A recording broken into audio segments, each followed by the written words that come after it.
Welcome to our daily reflection program, iGod Today. It's my pleasure to meet you once again and share the reflections of today's reading. In the Gospel, we see Jesus with his disciples and a huge crowd.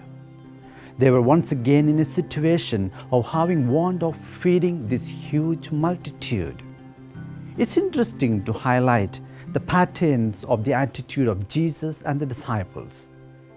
Jesus sees the hungry crowd and his heart moved in compassion. The disciples saw the hungry crowd and probably their minds were moved with tension. Jesus expresses his concern and care to feed the hungry crowd. The disciples expresses their frustration and urgency to send the crowd away at the earliest. Jesus foresaw the possibility of immense fulfillment and satisfaction in the deserted area. The disciples got struck with seeing only emptiness in the deserted place. They had been with Jesus for long. They had seen him performing miracles after miracles. Still, they were blind. They could not think that the Lord of the universe could feed the 4,000 with the 7 loaves and 2 fish. Jesus did not waste much time.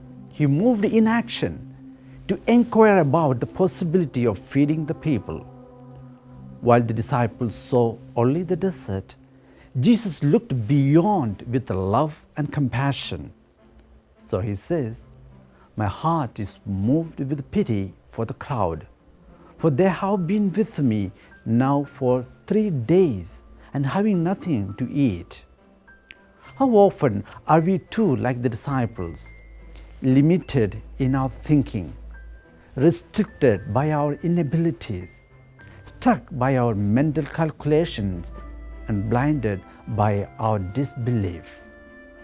But Jesus invites us, like he did to his disciples, to look beyond, to look at him who can shatter every obstacles and barrier, who can perform miracles with whatever little we have.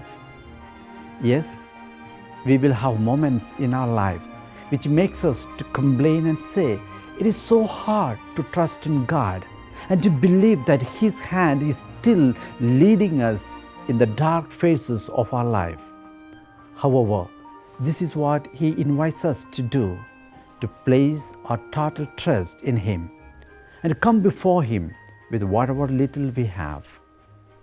Lord, grant us the gift of faith so that we can bring before you whatever little we have, and you can bless them and use them to feed the hungry and thirsty around us.